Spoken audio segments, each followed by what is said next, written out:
You're of the Southern African time, based out of the UK. So I want to really look at your perspectives, looking outwards, inwards, if I can say that, as a Zimbabwean. So first of all, what are your impressions, because you obviously run a very good business newspaper in the UK. What are your impressions, first of all, of Zimbabwe's economy looking at 2023?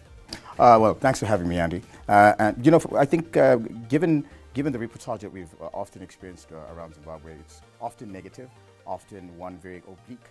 But I think having been here for a couple of months now, I think that's not the case. And I think the World Bank would equally agree, given the rise in GDP projections and equally the scaling up the economy by virtue of its growth. It was contracting, of course, early on in the year, but we've seen a slight growth, which I think is going to further continue. My perception now, of course, is shifting and has changed drastically given my day-to-day experiences in the country. I think we still have a lot of challenges, be it by virtue of transactions and so forth, but I think it's challenges that we are overcoming. There's still a lot of work, I think, in as far as the insights, investment insights that is being shared, be it from the institutions that are, be it government or the world's, or the Victoria Falls Stock Exchange. I think we can do more in closing that perception gap around Zimbabwe's investment. Overall, I think it's I'm cautiously optimistic, and I think there is great growth and opportunity for investors outside. And beyond that, I think even for the diaspora themselves. Let's talk about diasporas, because that is one area I think that the government, I suppose, we could be doing better. That is attracting diasporans to come back, invest more back at home, to spend some of their money back home. I know diasporans are putting a lot of money to remittances back to their loved ones. But here I'm talking about trying to entice diasporans, whether through things like diaspora and bonds, because I think when I talk to diasporans, there does seem to be an appetite, but they don't seem to think there's a viable way or mechanism of doing it. What are you hearing from diasporans? Yeah, I think that's very true. I tend to find that is the case when I discuss with diasporans, that they don't seem to find a viable instrument from which they can invest and they can find plausible returns. But also when you speak to policymakers, be it the Financial Ministry or ZIDA or the Reserve Bank, they seem to be keen in creating these particular instruments. What I'm also excited about is the private sector in particular. My discussions with banks, for example, is that they want to create instruments, be it through mortgages, so that diasporans can not only look at bringing their money for the long term, but they can further stretch that money. As diasporans, when we build heavy, and some of the times it saturates our savings.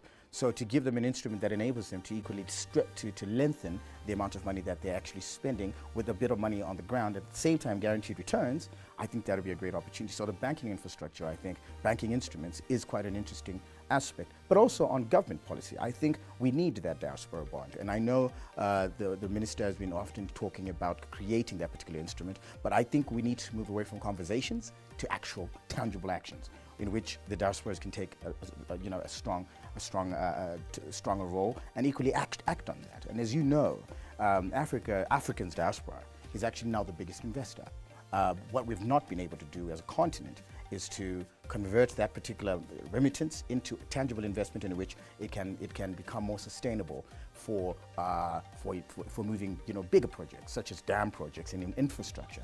And given our infrastructure gaps and the many challenges we have, I think there should be a deliberate approach at attracting that, not only from a remittance perspective, but equally from a tangible investment perspective.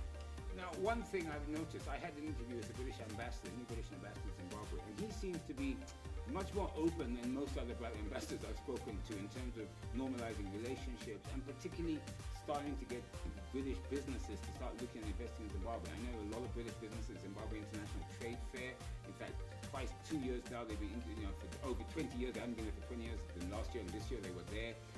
I do speak to a lot of British businesses.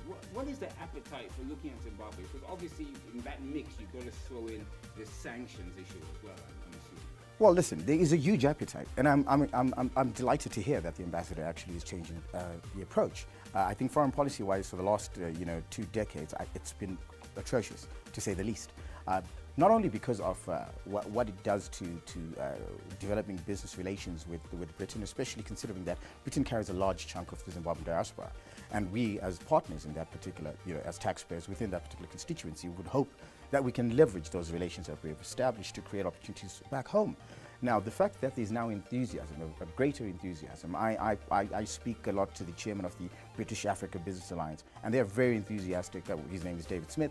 He's very enthusiastic about partnering. In fact, he'll be visiting the country on the 24th of June next year to strengthen and consolidate those particular relations, and we'll be hosting it as a result. But what I'm finding is that there is a new appetite. I think the issue has been a perception issue. There is this gulf that has been created as a result of the geopolitical nexus points that we're all aware of, that you of course alluded to, such as sanctions and so forth, which create those limitations. But I think with the current government, I think during Boris's tenure there was a clear instruction that let us now open up more, and you can't have a conversation about investing in Africa, which they're doing given the competition, the rise in competition in China and so forth, but you can't have a conversation, a geopolitical one strategically in Africa without including Zimbabwe. Not only are we a great investment destination, but we're one of the most peaceful countries on the continent, most stable in fact, right? Now, you can holler all you like about somewhat of political instability, but when you're on the ground, it's purely perceptive. And I think that there's an opportunity for British businesses and Zimbabwean businesses, and there are, by the way, some local Zimbabwean businesses, as local as Nyaradzo, for example, that are invested in Britain currently and are actually having a good uptake. So that is a demonstration in which they can be a win-win situation here. No longer gone are the days when we expect Britain to come and invest in us without something without something mutual. So I think that's what the ambassador is quickly learning, that we are learning how to do business quickly. We're international, and through our diaspora, there's a lot of latitude and leverage that we can embolden as a consequence of that partnership. Now, you said that you've been here a couple of months, and I know you have. And of course, the two topical issues that exist within Zimbabwe, of course, are the exchange rate, and I'm sure that you've encountered that, and of course the impact of the exchange rate and inflation on prices of basic goods and commodities. And that, I think, is one area which seems to be out of sync with the rest of the economy, because the economy seems to be performing. Mining is performing, tourism seems to be performing, other sectors are performing, or at least catching up, and manufacturing capacity utilization is going up. But it still seems that we're still sort of stuck at this exchange rate, inflation, money supply issue, tight monetary policies, high interest rates, and that of course is denting Zimbabwe's standard of living as just citizens. I think that is what I call the dichotomy. Dichotomy. What is your comment? Yeah, I would agree with you. I think, Zimbabwe is in a unique situation here. And typically, if you go to a country, let's say, without the embargo aspect and with actual banking infrastructure that is doing the work that banks should do, it should be the work of banks to produce finance. In this instance, we're not seeing that. And in that, when you have a conglomerate of these challenges, in which the banking institutions, be it not doing their full role, be it retail, creating investment opportunities and so forth, and then with the equal limitation of access to foreign currency, a huge informal sector, I think these issues combined create the challenges that we're seeing. So I think it's about I think it's a dichotomy that I'm optimistic the policymakers seem prepared to contend with. So it's going to be exciting to see that, of course, there's a change of leadership at the Reserve Bank, so maybe new ideas around that respect in terms of how we can actually further mitigate some of these challenges, because that's where I think we need great ideas. Not to suggest that they weren't in the beginning, but I think it'll be good to see a transfigured approach to it, a new set of eyes, and maybe that can create a sort of new frontier, new confrontation to this particular challenge. Because in as much as it is a challenge and a dichotomy, it's one that must be resolved. Now, this huge informal sector is creating an issue, particularly for budgeting. And if you look now, the 2024 budget has been announced, it's now being passed by the Parliament with a few amendments. But of course, one of the issues is the minister having to try and find revenue. And the biggest issue we have, of course, is 80% of our economy is effectively outside of the mainstream economy. They're not paying taxes, they're not paying levies, they're not paying anything. And the other 20% have to really sort of are paying for everything, which everybody, the whole 100% eats the cake of. And so it's a big deal. So just give me your thoughts about the budget that came up, the 2024 budget, and also your projections or your feelings about Zimbabwe's economy going into the new year. Yeah, I think, okay, so typically, I'm sure you're aware, but typically we can safely put it about 60% of African economies do not fund 100% of their own budgets, right? And a huge chunk of their budgets are funded, be it by human developmental aid or an aspect of FDI, to a great extent, it's human developmental aid. Zimbabwe, in this particular instance, funds its own budget completely. All right, and we've discussed the embargo. We've equally discussed the dichotomy of the market, and you've equally pointed to the informal sector. So I imagine that if I'm a financial minister, if I were a financial minister, it would be a challenge to raise funds. Because one, you have the market perception issue, which hits your ability to raise funds. Because if the biggest economy in the world is saying we don't want to do business with Zimbabwe, then I don't think that the financial sector or the international financial communities would actually see any benefit in doing business with Zimbabwe. We've seen that to be the case. So sourcing funds is going to be a challenge. Now, how you manage that, I can imagine it to be a nightmare. And so when I saw the budget proposal, of course, I mean, it's themed an infrastructure budget. So the idea is to raise funds to be able to build infrastructure. And what makes it much more dire, as I said, is that in Africa, this is not the central focus, but infrastructure creates connectivity and creates projected growth.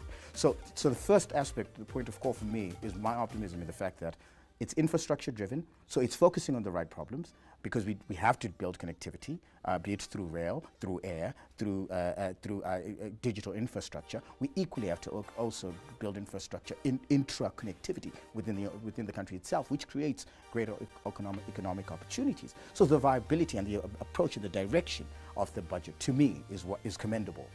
Now, the specifics, the inner detail of it, be it the taxing aspect, which is currently being debated, I think that we can be fine-tuned further as we have these particular discussions. But overall, I think the budget, in terms of its motivations and its aspirations, is something to be commended, because that is where the focus should be. And most African countries are not having that particular approach. There is an issue, though. I mean, for example, we know we need upwards of $30 billion of US dollars over the next 10 years to upgrade our infrastructure, that's according to the FDB. Yeah. And we're now trying to fund that out of our budget, which of course is unsustainable. So we're funding, you're correct, we're funding infrastructure development, which is fantastic for our economy, the growth of our economy, but we're also then taking money away from other essential services, particularly social welfare services, hospitals, schools, and so forth, where the money could have been spent because of the fact that we're completely cut off from international credit markets and effectively cannot borrow from anybody. What are your thoughts about that? Well, I think there's an opportunity here, especially.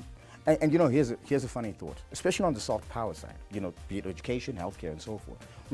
We have to open up those markets more, less stringent on regulation, so you can open up private players to come in. You have a huge diaspora that's vibrant. Most of them become millionaires in the UK and elsewhere because of healthcare. I mean, why not leverage that, right? So I think there is room to be equally creative and literally utilize the entire capacity of our domestic population, and that includes the diaspora. And what I don't see in that budget is an inclusion of that particular low-hanging fruit, right? In as much as we don't have direct FDI, as it were, within the context of, say, financial instruments and so forth, but we have a diaspora. So why don't we tap that in? So open up that space for the diaspora. Let them come in with their expertise and let them find their capital up so that we can fill that void, right? And then we might be able to ease that burden on the aspect of infrastructure. But that being said as well, we equally have to look at continental instruments, financial instruments that we can partner up with. I think Africa has to move away from this savior mentality of hoping that the West or the East is going to come and save us. We have viability here on the continent. We've grown the middle class here to over 200 million people in the middle class. So there's financial instruments here. I think we're building relationships with the Africa Development Bank, but we should go beyond that. And I think there's greater flexibility that can be, rather ingenuity that needs to be taken in that particular approach. And also domestic resource mobilization. I think we keep forgetting that because we cannot be hung up as Africa on foreign direct investment. Yes, okay? definitely. We also need to look at domestic resource. Yeah, true. I mean, if you look at China, for instance, China developed predominantly because of the tiger economies. Its biggest investor was Japan. It was its neighbor, right? We equally need to look at the, local investors, regional and continental partners. So for that particular growth effect, and well, this is not to suggest that all other players are not important. I think they are, but I think we should definitely be looking much more closer to home than we are now. Now, before I move on to your awards, which is a different hat of yours, let's talk about the Commonwealth and also Zimbabwe's re-engagement. Because I know you're out in the UK, so you can actually, as I said, you're looking at it from eyes from outside rather than Africa from inside. But from all indications, it looks as if Zimbabwe's re-engagement with some of the countries that were not friendly to us seems to be working. What is your Yeah, I think, listen, I understand. I'm sure you're aware, I had a sit down with the Minister of Foreign Affairs a year ago, and we were discussing the Commonwealth. And I did ask him, you know, why it was so significant. Because at the time, there was this huge debate about what point is it? What point is there for Zimbabwe to rejoin the Commonwealth? And I saw it from his angle. I think Zimbabwe, given the fact that we've been isolated for so long, any opportunity for us to get into a market, a shared market with shared values, and for us to be able to broaden access for be it our farmers, you know, our agricultural sector and manufacturing sector, and equally have technological exchanges as a consequence, I think is a great opportunity for us. We need as much markets as we can. And it's not a contradiction in as far as our partnerships with be it the BRICS, or be it our partnership with the Chinese and the Russians and so forth. It's not a contradiction. It simply means that it widens our option and widens our scope to have leverage when we do these business deals. So I'm excited about the Commonwealth because, one, we live right in the UK, and there may be advantages, be it for our students, be it people who want to do more excellingly in as far as beyond the field of just healthcare, but diversifying their portfolio, be it tech and so forth. And equally, I think for our startup communities, if I were in the startup business here in Zimbabwe, I'll be looking at setting up a VC in which I can partner up with entities, let's say, in the Commonwealth as well, so I can see how I can source funds. What the country needs, what the continent needs, is our innovation collectively to find sources of funding for these multiple ideas that we have and great ingenuity projects that we can further propel our ability to be connected, but more fundamentally to project ourselves towards growth. Right, then let's move on to your other hat. Now, earlier this week, you announced, well, so let me just say recently, so I don't have to worry about this week. Recently, you announced the launch of the Africa Investment Leaders Forum and Awards. Maybe just explain briefly your role in that and exactly what this is all about. So yeah, my role is I work as the Chief Communications Officer, and the motivation was, of course, the CEO, Zimbabwe Muvuti, approached me discussing the importance of why we should have more conversations at a world forum level, at a World Economic Forum level. And we wanted to create an entity that mirrors, you know, your World Economic Forums, your Africa, you know, forums and so forth, but something that is birthed right here in Zimbabwe. You see, Zimbabwe has been isolated for so long. And I think we should be at the center of some of these, you know, growth agendas within the continent. Now, of course, we are overshadowed by your South Africa and your Nigeria, which are big economies. But I think we have something intrinsically unique. We have 64 different minerals that are right here. We have great arable land, of course, with water challenges. But you know, over the years, we've been able to feed ourselves, have we not? And also, we present a great symbolic venue, given the history beyond 1890. And I think this is a great place to actually have and launch the inaugural event, in which we'll have heads of state and we'll have, of course, policymakers discussing the future of Africa and how we can further accelerate growth. And I think this platform, that's the platform to do it. So it's split into two, of course. We have the event, the leadership forum, in which we have all these multiple stakeholders that will be, be it from the UK, from the United States, and from China and Russia, and including here local policymakers, local heads of state, and so forth. And then there's the awards aspect, in which we want to award companies that have actually held it down and have confidence and have had long-term horizons for investment when it comes to Africa. Companies such as Caledonia Mining, for example, who have continued to grow over a 12-year period, demonstrating growth, even issuing, you know, dividend at upwards of 23% in terms of dividend to share out a year. And so it's to celebrate that as well, to further incentivize others to continue to do the same. And so the thrust of the entity. One, we want to build resources. We want to generate resources. So as we build up to the actual awards, you'll find that we'll have, you know, breakfast summits, breakfast roundtables, in which we're raising funds, and we're not trying to talk about it. We're saying, let's do deals. Let's bring the money together. You know, where are the sovereign funds at? Where are the hedge funds at? Let's bring them together. Let's have a discussion, and where we're allocating these funds. So by the time we go to the conferences, we're literally sealing these deals, and we're closing the gap. Our core focus really raise investment, push the agenda of the Africa free trade, and build connectivity for a better future for Africa. Now, obviously, the awards aren't going to be localized in Zimbabwe. These are continental awards? These are continental awards, but they're going to be hosted right here in Zimbabwe. And of course, just my final question, dates, when are the tentative dates of this? Begin from the 24th of June all the way up to the 26th, if I'm not mistaken, yes. Farai Ian Muvuti, thank you so much for talking to us. Well, quite an insightful conversation there with Farai Muvuti and Andy Hodges. Now, the Mint will take a quick break and we will be back with more. Stay tuned.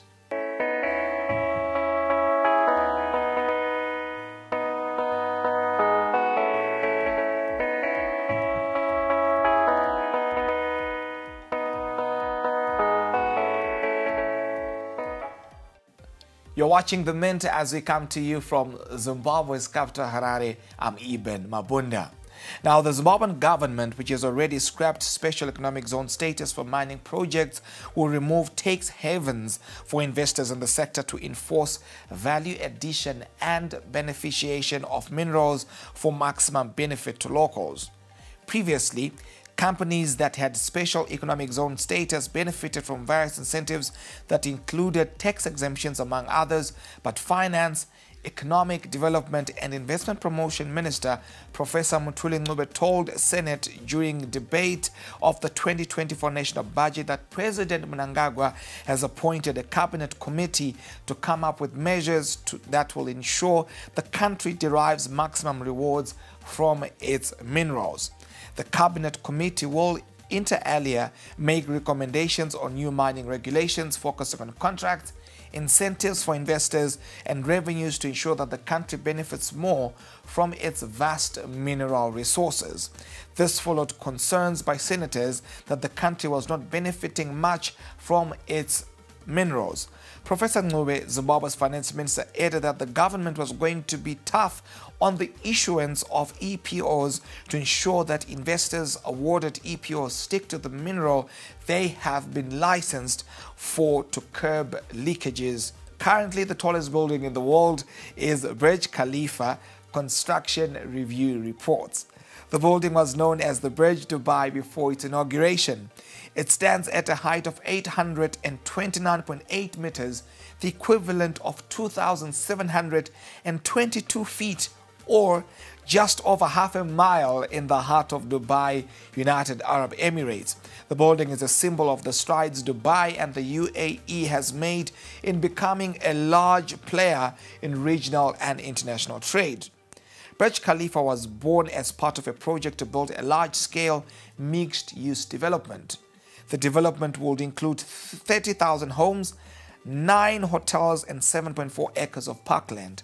It would also include at least 19 residential skyscrapers, a mall and a 30-acre artificial lake.